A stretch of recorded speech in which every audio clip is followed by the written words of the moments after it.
जय हिंद दोस्तों और मेरे प्यारे विद्यार्थियों।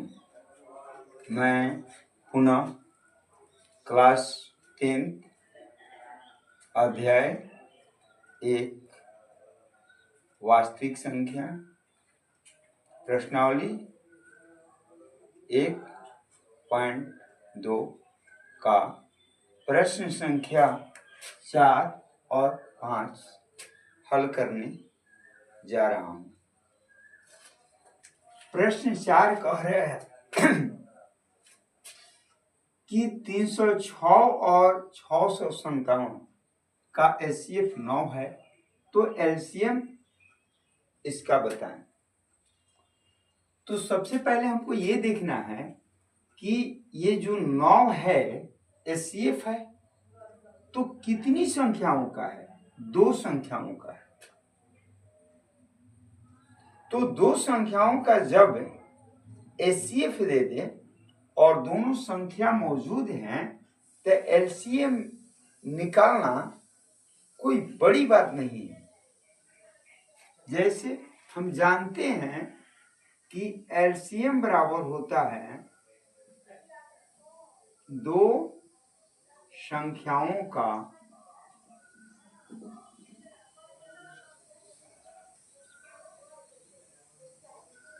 गुणनफल। चाहे हम ऐसे भी लिख सकते हैं, पहली संख्या गुना दूसरी संख्या बटा में ऐसे। तो जब हम यहाँ एलसीएम निकालने जाते हैं 306 और 657 का, तो सबसे पहले हम लोग ये 306 और 657 2 संख्याएं हैं, जिसमें पहली 306 हुआ, दूसरी 657 हुआ और एचसीएफ बराबर यहाँ दिया हुआ है 9। अब इसी को हम लोग सॉल्व कर देंगे, यानी हल कर देंगे और जो आएगा वह हमारा एलसीएम होगा। चलिए इसको कटा देते हैं। 9 7 63 होगा, तो 2 65 में बचेगा, 27 हो जाएगा और 9 दिया 27। अब हम लोग 306 में 73 का गुणा कर देंगे, जितना आएगा हमारा वही एलसीएम होगा। 36 18, 33 का 9, 7 42 और 70 का 21, 8 3 9 4 13 2 2, यानी 22,338 यही हम लोगों का एचसीएफ है, यही हमारा आंसर है। चलिए आगे हम देखते हैं कि प्रश्न नंबर 5 कहता है कि जांच कीजिए कि क्या किसी प्रकृत संख्या n के लिए, यानी n जो है एक प्रकृत संख्या है।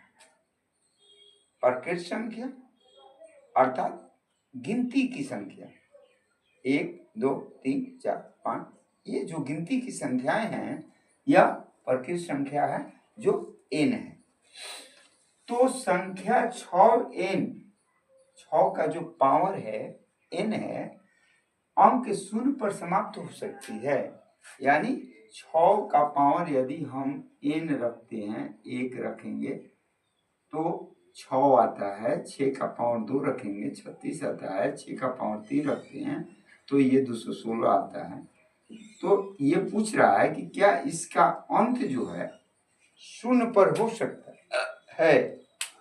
तो इस मैथ को सॉल्व करने के लिए हमें इस बात का ज्ञान होना चाहिए कि हम जानते हैं कि कोई भी संख्या अंक 0 पर समाप्त होती है जब उसके अभाज्य गुणनखंड के गुणनफल में 2 और 5 शामिल है।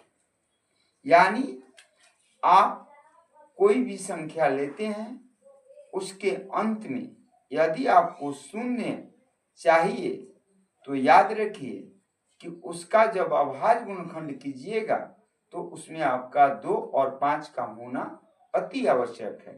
यदि 2 है और 5 नहीं है तो आपका अंत कभी शून्य पर नहीं होगा। 5 है और 2 नहीं है तो समझ जाइए कि उसका अंत कभी भी शून्य पर नहीं होगा। तो चलिए यहाँ हम 6 का पावर n है तो इसको देखते हैं। तो 6 को हम 2 गुना 3 कर सकते हैं, इसका पावर n रख सकते हैं, अर्थात 2 का भी पावर n और गुना 3 का भी पावर n, यानी 2 पे अगर पावर को हम n को प्रकृत संख्या मानते हैं तो कितना भी मान प्रकृत संख्या में 1 2 3 4 5 6 7 लेंगे तो ये केवल 2 गुना 2 गुना 2 गुना 2 गुना 2 2 यानी बार बार 2 आता है। और 3 पर कोई भी प्रकृत संख्या n का मान रखते हैं तो केवल 3 3 3 3 आता है। इस तरह से यहाँ हम देखते हैं कि या तो केवल 2 आएगा और 3 आएगा। तो हम लिखेंगे कि 6n के अभाज्य गुणनखंड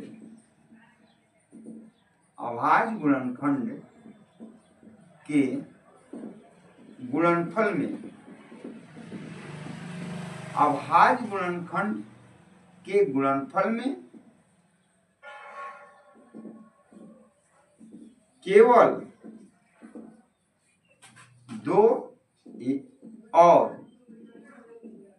3 ही शामिल हैं।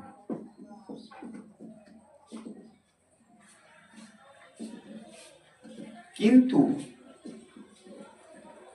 5 शामिल नहीं है।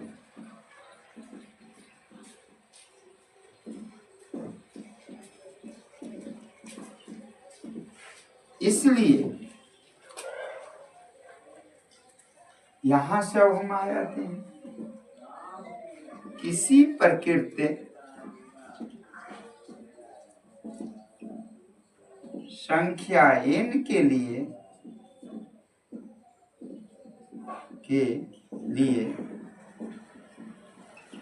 किसी प्रकृत संख्या n के लिए संख्या 6वें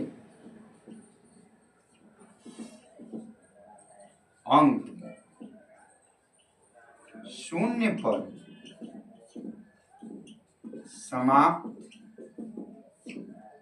यहां लिखा है होती है तो हम लिखेंगे नहीं होती है। क्या लिखे? हो सकती है तो हम लिखेंगे कि नहीं हो सकती है, नहीं हो सकती है। यदि यहाँ 2 के जगह 3 के जगह इसमें एक 5 शामिल हो जाता तब इसका अंत शून्य पर होता, किंतु इसमें 2 तो आ रहा है, 3 आ रहा है, हमको 3 से कोई लेना देना नहीं, 2 और 5 से लेना देना है। तो 2 तो दिख रहा है, 5 नहीं दिख रहा है, तो इसमें हम सिद्ध कर सकते हैं, यानी ये पता चल जाता है कि इसके अंत में कभी भी शून्य नहीं आएगा। इस तरह से आपका मैथ सॉल्व हो जाता है। आपके प्रश्न जो हैं उसके जवाब सही रूप में दिए जा सकते हैं। तो यह वीडियो यदि आप सभी को अच्छी लगी है तो कृपया सब्सक्राइब करें, लाइक करें, कमेंट करें और बेल की घंटी को दबा दें। Thank you.